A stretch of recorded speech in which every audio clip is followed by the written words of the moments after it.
Well, all right. Got a great, simple question. How to decrease choline? First of all, I want to start off with choline is an essential nutrient. So, yeah, decrease it. Good question. But just want to make it clear that it is essential. So we do need it. I think it's somewhere around 400 to 500 milligrams a day, if I remember right, depending on man or woman, is the recommended amount. So decreasing choline. Well, first thing to look at, in my opinion, is your food sources.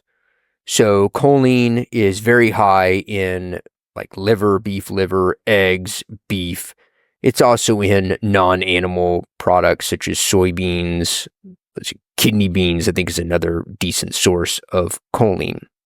So I mentioned this on an earlier video, but the issues in terms of negative side effects, in my opinion, come from, and based on what I've read, come from when you're consuming too much choline, when you're getting a really, really high amount. And I think the upper tolerable limit is around 3,500 milligrams a day.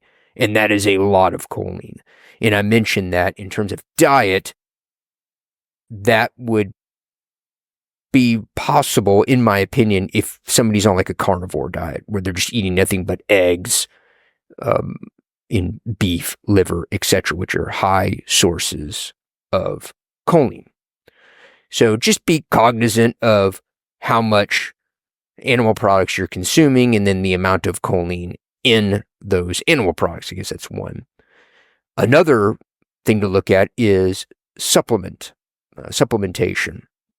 So 3 sources of choline with regards to supplements that I can think of are alpha GBC, choline bitartrate, and choline citrate. I believe each of those, if my memory serves me correctly, is around 40 to 50% choline by weight. So if you're consuming a lot of choline supplements, like if you're just taking a choline supplement, a sole supplement, or you're using a pre-workout that has choline in it, a high amount of choline, or you're using like a nootropic that has a lot of choline in it, then yeah, you need to add that to the total.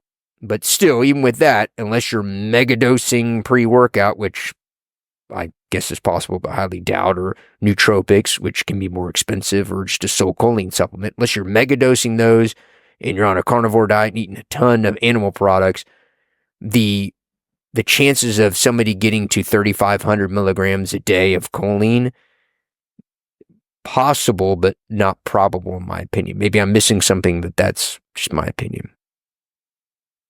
So, yeah, ultimately, just be mindful of what you're consuming.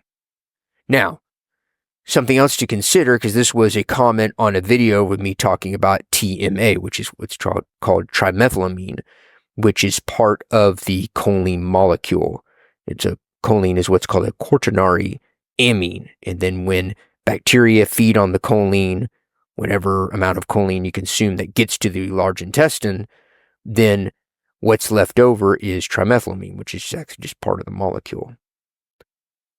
Something to think of is that can happen with any molecule that has a quaternary amine. The ones that I know off the top of my head are choline, L-carnitine, which is in beef and meat products, animal flesh. Also, betaine or trimethylglycine, and that is in like pasta, grains.